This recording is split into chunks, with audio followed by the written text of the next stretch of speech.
If you haven't been keeping up with Dokkan today, the big topic for, what is it, Thursday, is apparently Tech Beerus, because a lot of people are confused as to how we rate this character. Nothing's really going on in Dokkan right now, and if you're new, if you're returning, if nothing is going on in Dokkan, the Dokkan Twitter community loves having needless arguments about nothing.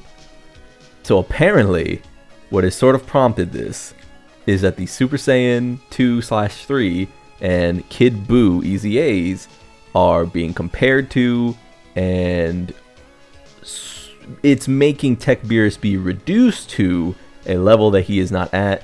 But because nothing else is going on, we are in the Tech Beerus void. And instead of talking about that point, because Tech Beerus is just a good unit, I don't care who he's compared to. I don't care who, if he's Mini Beast, or he's Baby Beast, or he's Beast Gohan, or he's not, or he's bad, or he does no damage. That doesn't matter. Instead, if you're a new player, if you're a returning player, let's have a conversation about how characters are valued and why they are power crept in Dokkan Battle, so I can prepare you to evaluate units. That way you don't need Twitter to tell you who's good and who's not. Instead, you'll be able to look at a unit, go, that one is just an objectively good one, and you won't need to wait around for people on Twitter to tell you he's number 1, 2, 3, 4, 5, 6, 7, 8, 9, 10. Because this is a team game, and while some characters are exemplary, it really doesn't matter if they're 5 or 8 or 15. So long as they're in that range somewhere, it's all pretty usable. Let's get into it. Okay, before I make this point, here's your question. When you see a new character, say Global Dokkan or JP Dokkan, first post their details, what do you look for in a character to evaluate whether they are 1, worth pulling for, and 2, how quickly they will age? Because we do actually have a bevy of tools at our disposal to sort of figure out where characters will land.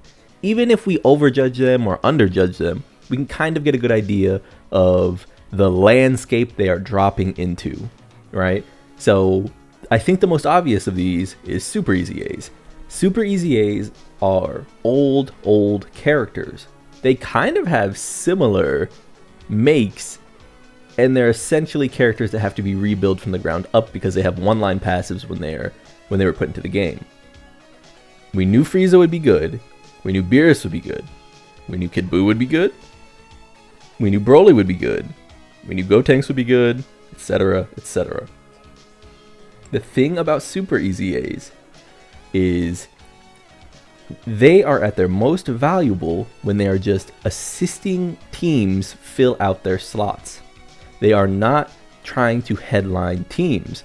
So how do we end up in the Tech Beerus nightmare, you might ask? And it's because people look at these characters in vacuums, which don't really make much sense. There is no reason to jokingly call this character Mini Beast Gohan and then compare him to literally Beast Gohan. That is not the range he's attempting to operate in. You could argue that throughout most of 2024, TURs weren't operating within this range either. I've been pretty negative on 2024 TURs in terms of their peaks. I think they've been very good, but their peaks haven't been as high as Beast Gohan, Tech UI, Int Broly, Tech Broly, you know what I mean?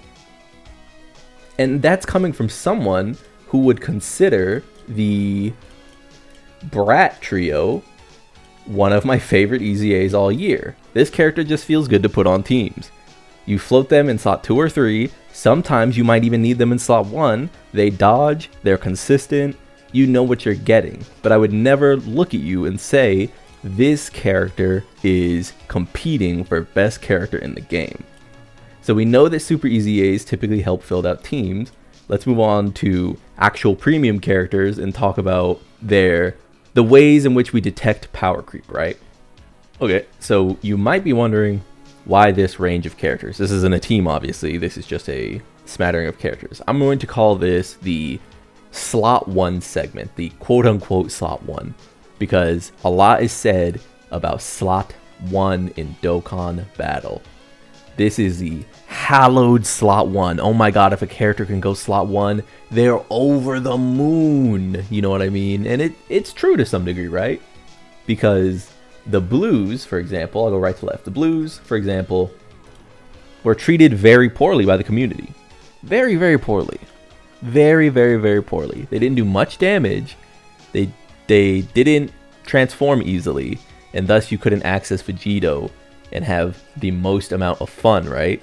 That said, for the meta they were dropped into, turn 1, frame 1, they were dropped into the meta they are dropped into. They were slot 1 gods. Dodging, guarding, taking no damage. Slot 1 gods.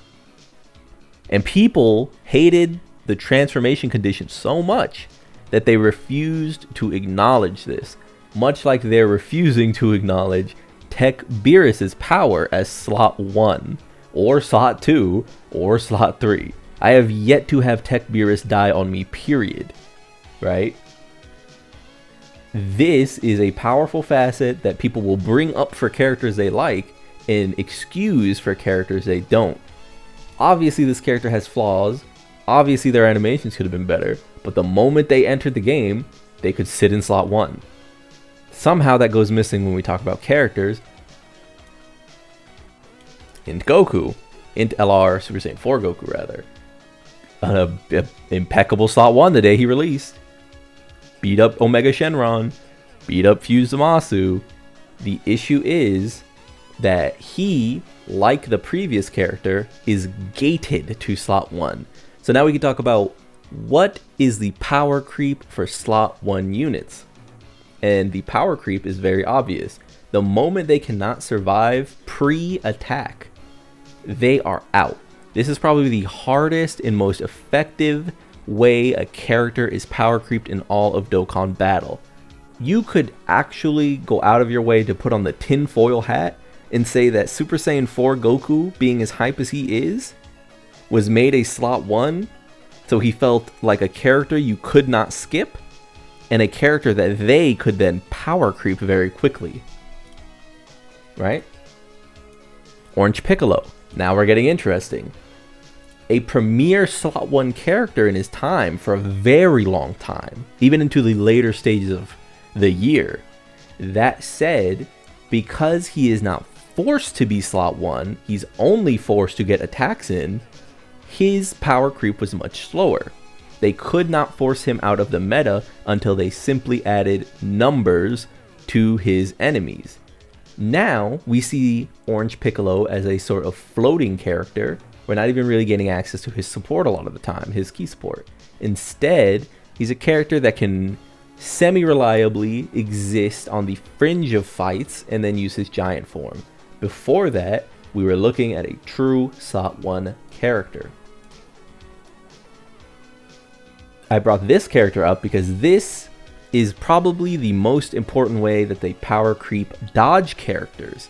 UI Tech Goku, even from the moment he released, could get caught and killed by supers. That says he has an exemplary chance to dodge anything that comes his way. You actually have to be very unlucky to get hit a ton of times as this character, meaning he can typically go in slot 1. When will he leave that slot 1 position for good? Around the time that they make normals too damaging for him to just face tank into dodges. His team will simply bleed out if he tanks 1 or 2 of them. Right now, you'll usually take about 100 to 200,000 from a normal on UI Goku. Pardon me if I'm forgetting other cases. I'm not a mathematician, you know, I'm not an encyclopedia, you know what I mean? But let's say on average, in current Dokkan, you take about 1 to 200,000 damage from getting autoed by something as UI Goku, and then the other times you're dodging. You can go up to 100% dodge, essentially, you know, fucking invincible. The other way they are trying to move him out of that position is by using dodge canceling, which I assume we will see come the 10th anniversary, because you're telling me that we're gonna get like Super Vegito or something, and Super Vegito isn't going to dodge cancel? It seems like literally lore accurate that he just beats your ass and you can't run away from him. So that might be one way they get this character out of here, thus setting up the next Tenabata. Then we have turn count power creep. Broly is invincible essentially. Right now, there is nothing in the game that can challenge Broly for his swath of time that he has his passive up. Until about turn 5, I want to say. Maybe you can check me on that. That's fine. Memory stays easy, but until about turn 5, this character can sit reliably in slot 1 and he's invincible. He'll still take damage here and there, but his team has like 800,000 life. HP values have gone up and up and up, and they're only going to go up and up and up as we get new characters from 2022 and beyond that are EZAing.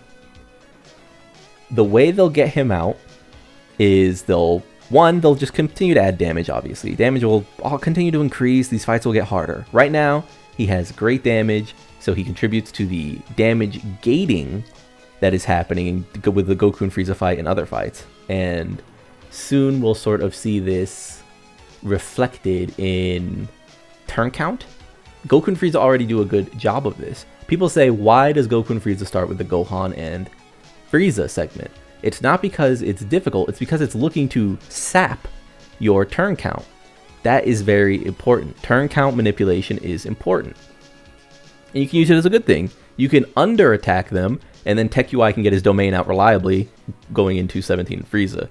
This is very important. These are mechanics of the game. These are decisions in the game that Dokkan expects you to make.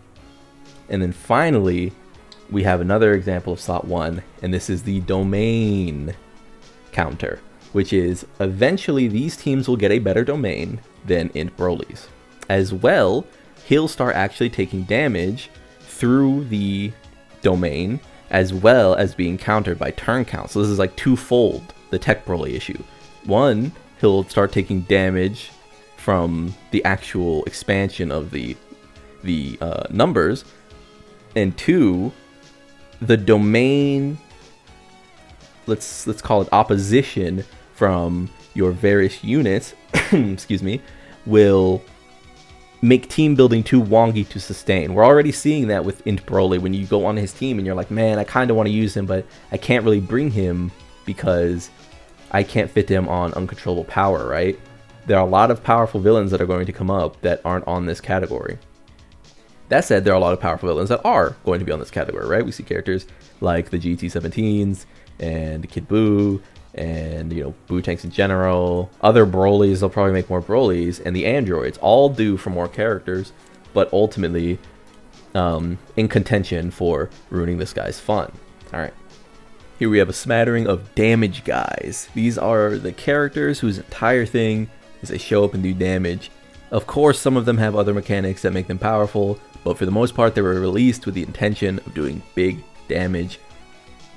Gohan, who is the most powerful unit on this list, obviously, is a special case because he has standby, makes him invincible, then he does his big damage. That said, I mean, like True said, if you could literally if you could turn one, go into this, you wouldn't even care about this character attacking. You would just turn into this and sit him around, right? His thing is that he wants to go into standby and then blast the boss. When it comes to challenging him, you need to sort of reckon with the fact that eventually we will get to a point where they're just looking to kill this guy. Because he can go into his standby very early, obviously. Like, it's not like he needs a big, he needs a big turn requirement, right? 77% HP or less, or starting from the third. That's slot 7, you know? He could come in and just do it. It's not like it's hard. So when they challenge him, it's going to be they're just going to try to kill him with an attack fast, like pressure fast. Things like AoEs. We might be getting an AoE fight soon, right? AoEs have kind of been missing from Dokkan for a while, and I don't expect it's going to be forever. So how do they balance these damage units on a team game? Well, the way to do that is to make their damage a consequence of their survivability. This character obviously gets a bit of protection from activating his ultra attack, right? Like, he starts guarding all attacks, but that is not a huge thing to say in the year 2024. The reason I started to sour on this guy wasn't because he wasn't doing big numbers. He's always doing big numbers. The reason I started to sour on him is because to get him to the point where he's doing big numbers in front of the boss I want him to do it in, which is Goku and Frieza, I was taking a lot of deaths when I could have just run a safer unit.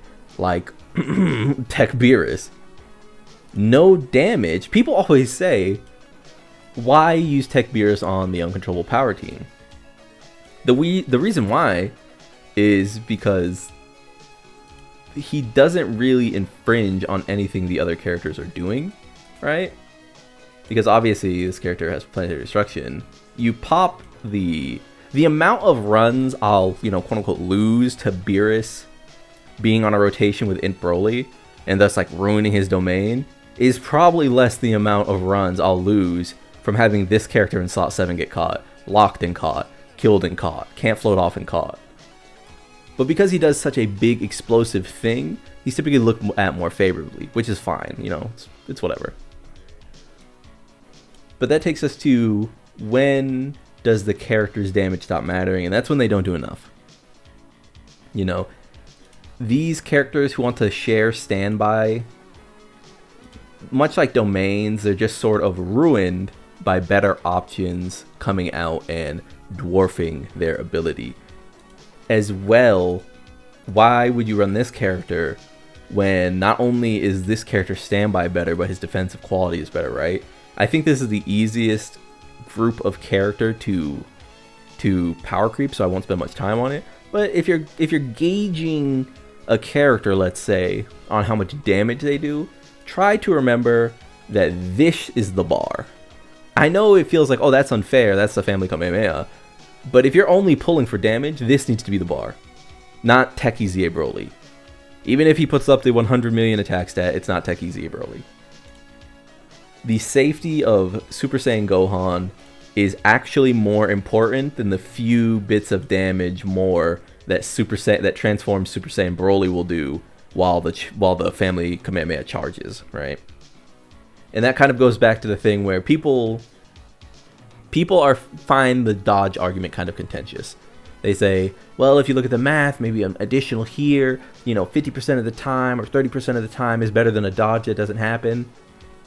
I promise you that if you want to keep your characters good longer, it is actually always dodge, inarguably. And I don't feel good saying that. You know, let me do a more recent example. Here. Recently, I one-turned Goku and Frieza with this character. And I think my dodge comes from, it comes from metals. This is an aggressive build. I put most of the points into additional, right? So, like, this is just you know, I gave him good equips, very good equips, because he's strong. When we're talking damage, we still do need to just contend with the fact that, you know, being alive is more important than going for like, okay, we'll just reset, okay, we'll just reset, okay, we'll just reset. That's not an argument I'm willing to have. That's, at that point, we're talking gimmicks, right? So yeah, the rest of these characters, you kind of get the point. Obviously, this character wasn't good for long, but kind of came back with the Super Saiyan trio from the Worldwide Download Celebration. But their thing is doing damage. This character is just okay, but he falls in line with Tech EZA Broly as just a character that shows up, has links, does damage, and this character is the saddest because his transformation is obviously locked behind a domain. Domains are another surefire way to power creep a character. If we never have another mainline domain character before they make the change that you can overwrite them, I'd be happy, man, because this is really bad. But another great example of damage is fine, just damage is fine if you can make it there. And in that case, Super Saiyan Broly, full power Broly, especially if we're talking this guy kind of just like floating around and waiting to use his domain, he can make it there. All right. The last class of character I want to talk about, and it's going to be two of them, are stackers and support, because I think they sort of get power crept in the same ways as other characters we mentioned, so we don't have to spend much time on them. But the big thing is, and actually we'll bring up another example of this because it's important. We'll go to int URs, and we will pick bang. The reason I want to bring them up is because stackers will lose on two fronts. Either they can't reach a good enough quality stack fast enough, or they simply kind of miss the mark in terms of their stack quality.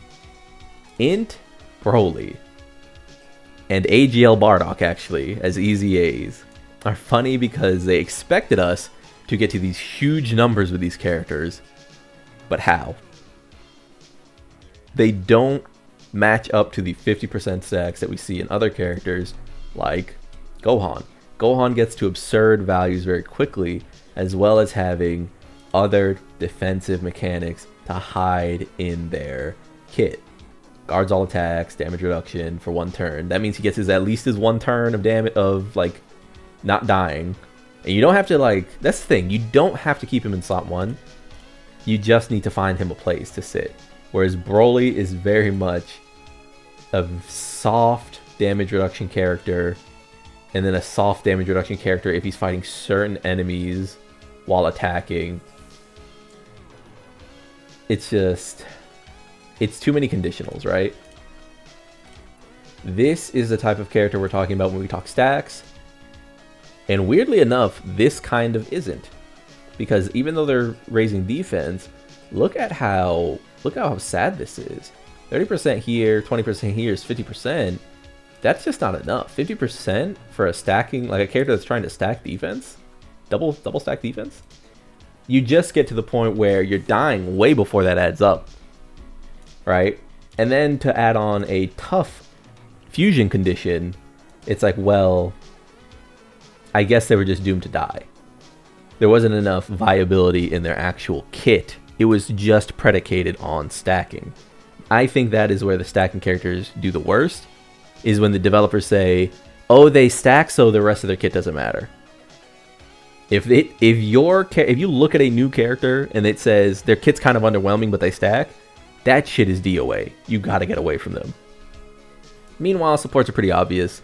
The reason Bulma has remained one of the best supports, you could argue that Bulma is the best aging character currently because of the trio making her comeback.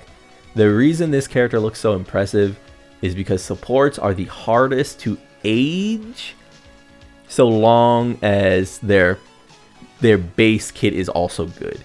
You can age a support whose kit is just they support and they're fish otherwise. All right.